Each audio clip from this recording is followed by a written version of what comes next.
Welcome to the Lawrence County Revolutionary War Trail.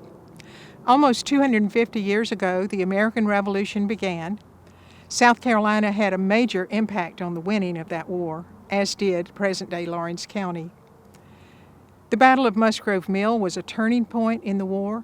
It was a Patriot victory which followed defeat at Camden and Charleston. Also, the Battle of Old Hammond Store was a major turning point. It happened just 2 weeks before the Battle of Cowpens, which was a major victory for the Patriots. The Battle of Old Hammond Store, a victory for the Patriots, caused the Loyalists to go to ground. They did not fight, they did not march and fight at Cowpens. Only 50 Loyalists went to Cowpens. And of the Patriots, they were emboldened because of their victory. And 1,000 marched to Cowpens and helped win that important victory. The Battle of Yorktown, of course, most people thought was the end of the war, but the month after that, Bloody Bill Cunningham started his Bloody Scout, rampaging through the backcountry, killing Patriots, destroying and burning their property. And Hayes Station was one of those sites. We have numerous sites on our trail. We encourage you to come and visit and learn what happened here, learn your past, and tell the stories to your children and your grandchildren. I'm Diane Culbertson. I'm on the Lawrence County 250 Committee and the State 250 Commission. We have developed a trail to show people what happened in Lawrence County during the American Revolution. An interesting fact about this site in Gray Court is that it's on the old Georgia Road where the stagecoaches went to Georgia. And they would stop at the Dora stagecoach stop just right across the railroad, which is still there. Hello, my name is Sarah Jane Limehouse Armstrong, and my friend Diane Culbertson and I, back in 2001, we just love history, so we founded the Gray Court Owens Historical Society. And we got to know the history of this area, Gray Court and Owens, and both of these towns have ancestors that were fought in the American Revolution, John Gray and Richard Owens. The first cabin here came from Durbin Creek, and it's Isaac Gray, and he was a Tory, and he had 500 acres, and his family evidently must not have been too awful because he got to keep his farm and his log cabin. The second log cabin there was on Robertson land, and John Atwood married Lucy Robertson. And one of his descendants was the second sheriff of Lawrence County, and they had several children which served in the war between the states. But the families during the American Revolution, it was neighbor against neighbor or family against families because there were Patriots and Tories all through the backcountry. It was a luxury to have a log cabin, so the families that had a log cabin, that was better than sleeping out here on the ground. And they had to be self-sufficient, and everything that they had, they had to kill it or grow it, or make all their clothes and that sort of thing. And I always felt sorry for the women because when the men were all fighting for 6 weeks to 3 months, then who was going to cut the wood and who was going to get the food in for her to feed the children and to get the water, and just endless stories. So the men were all fighting, but the women had to survive also. Welcome to Pioneer Day. This is the Culbertson Backcountry Settlement in Gray Court, South Carolina. The Gray Court Owens Historical Society sponsors Pioneer Day. This is our 8th annual Pioneer Day. And we moved all these buildings here to preserve them. They're all from this area, and we will tell you about those as we go along. This is the Gray Nesbitt cabin. It came from Durbin Creek, about 5 miles east of here. And we moved it here, log by log, and the fireplace is exactly as it stood over there. It has 2 fireplaces, and we are so happy to have preserved it here at the Backcountry Settlement. This is the Gray Nesbitt cabin, and we moved this cabin. We had someone move it for us, log by log, and the chimney exactly as it had been over there, about 5 miles east of here on Durbin Creek. This chimney has a petroglyph in it. We've had an archaeologist look at it, Tommy Charles, and he says this is a petroglyph an ancient carving that was probably down by the river, and they included it in their chimney.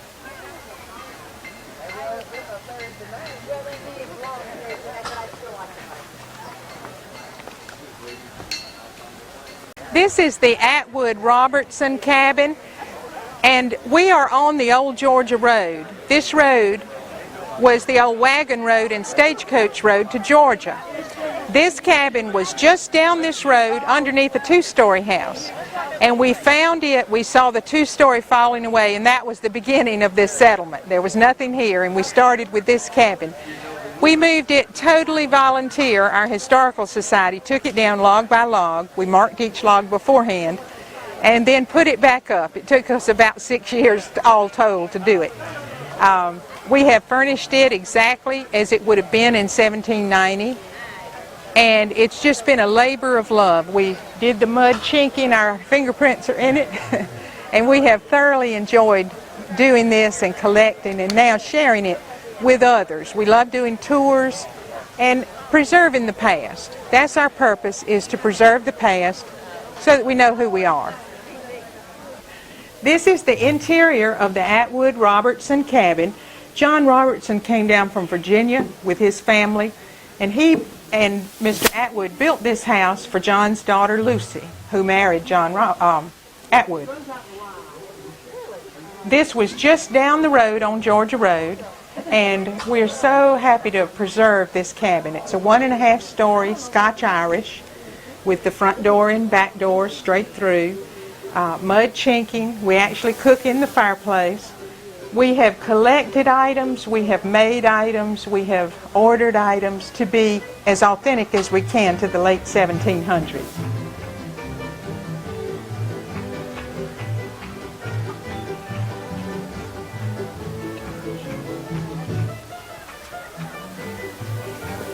Today we're having bluegrass music on the porch.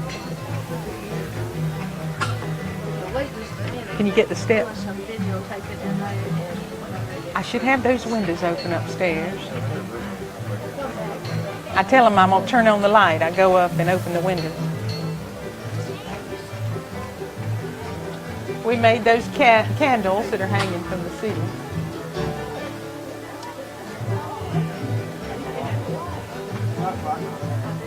And we churn butter, and we have tours. We have children come through and learn what it was like 200 years ago. This is a blockhouse. It came from over on the Seneca River, actually across from Hopewell Treaty, up on a hill on the Oconee side. Eugene Curry's family gave it to us. The Lowry family had owned it, and it had been used as a barn, and it was coming down, so they gave it to us and we moved it here. We are thrilled to have this piece of history, and we use it to show pre-revolutionary and revolutionary era. We're inside the blockhouse now, and we have some of the Musgrove Mill militia ladies over there. You see it has the stairs up. There are 2 lofts. We believe one loft was for the ladies, the next loft for the men. They would come here for safety. If there was an Indian uprising, they would come to the blockhouse. All the people would come from their cabins to be safe. And then later on from the Tories, they would come here for safety. And the men would be able to shoot down from the upper level.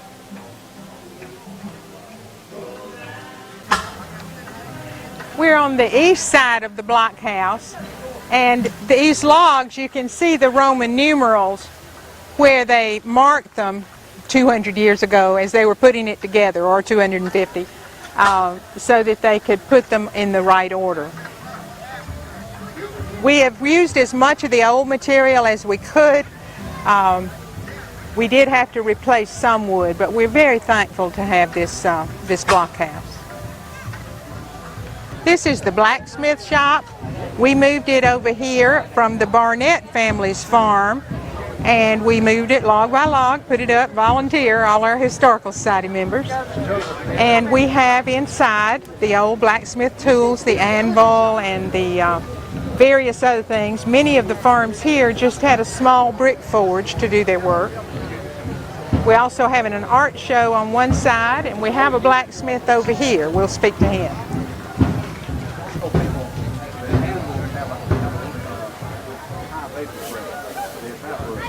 Mr. Harper, we wanted to get you on video. Well, then I need to be making something. We're so glad to have Mr. Harper come. He comes every year. He's our blacksmith, and we're so thankful for him to come. Well, I appreciate it. I enjoy coming. People are very nice here. Okay. And, okay. Well,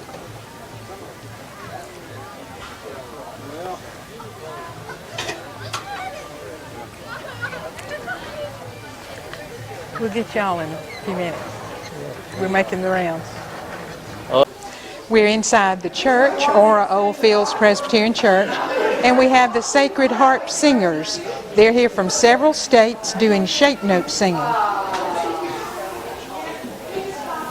This church was 5 miles from here on Ora Road, and we moved it here to have a church. We have Thanksgiving service in here, and we have camp meetings, we have tours.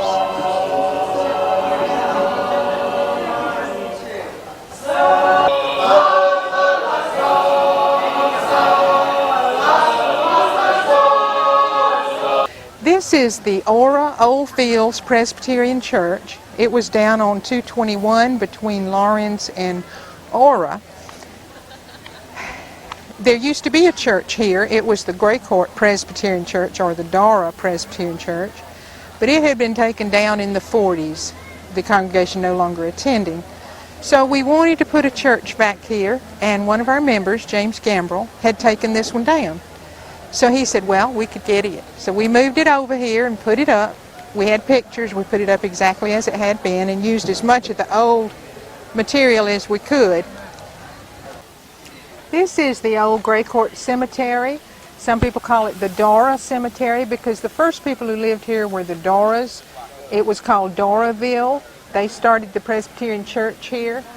They had the old Dora stagecoach in and stop, and it is still here, just west of here on the old Georgia Road.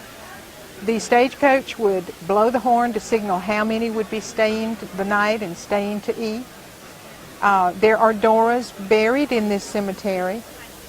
We have 5 Confederate soldiers buried here and 1 from the North. And he stayed and married a girl here, and their child, their 2-year-old child, is the oldest grave in this cemetery.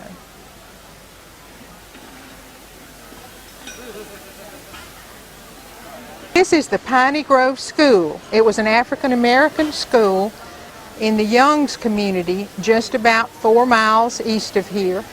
It was still in use in 1954. We think it was started in the late 1800s. And we have interviewed people who went to school here. It's a wonderful example of early education here. Many people went to the one-room schools, and we're very thankful to have this school. We do tours and we teach people how education used to be. This is the inside of the Piney Grove School. The last teacher to teach in here was Maudie Stoddard Childs. This is her picture right over here. She taught here, and this school was still in use in 1954. She was a child of the Stoddards who lived here on Georgia Road in Gray Court, and her sister Gladys Stoddard Henderson gave us that picture. We gathered various memorabilia from the early schools. The early schools would have had these slab benches to start with, and later on the little straight chairs. The teacher would cook lunch in the fire in a big black pot. The teenage boys would gather the wood for the fire and get the water from the spring. We have interviewed some of the students who attended this school.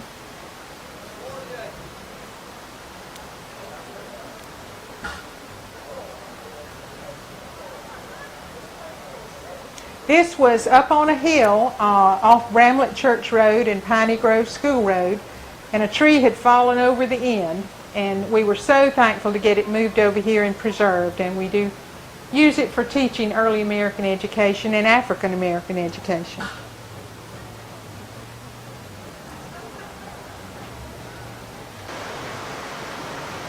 This picture is a replica of Winslow Homer's painting of a one-room school in about 1870. And this is just exactly the way it was here in the 1800s, the barefoot boys playing crack the whip at recess in the one-room school. This one includes George Washington and some of the soldiers of the Revolution, and we do work to teach the Revolutionary and the 1800s. Diane Culbertson, the president of the Gray Owens Historical Society. This is Sarah Jane Armstrong, the vice president, and we have been in this from the beginning, working hard. And Sarah Jane has done so much to make Pioneer Day happen, getting everyone to come, making everything happen, organizing, and just done a wonderful job of promoting this. She always has. And we just enjoy doing this. We're trying to preserve our past for future generations, and we're happy to see young people come out and make social studies exciting for them. And maybe they'll get motivated to read books and do more things. We're having a great day today, and we invite you to come to see us. We're on our website is gcohistoricalsociety.org, and you can contact us for tours, and we would be happy to see you. Thank you.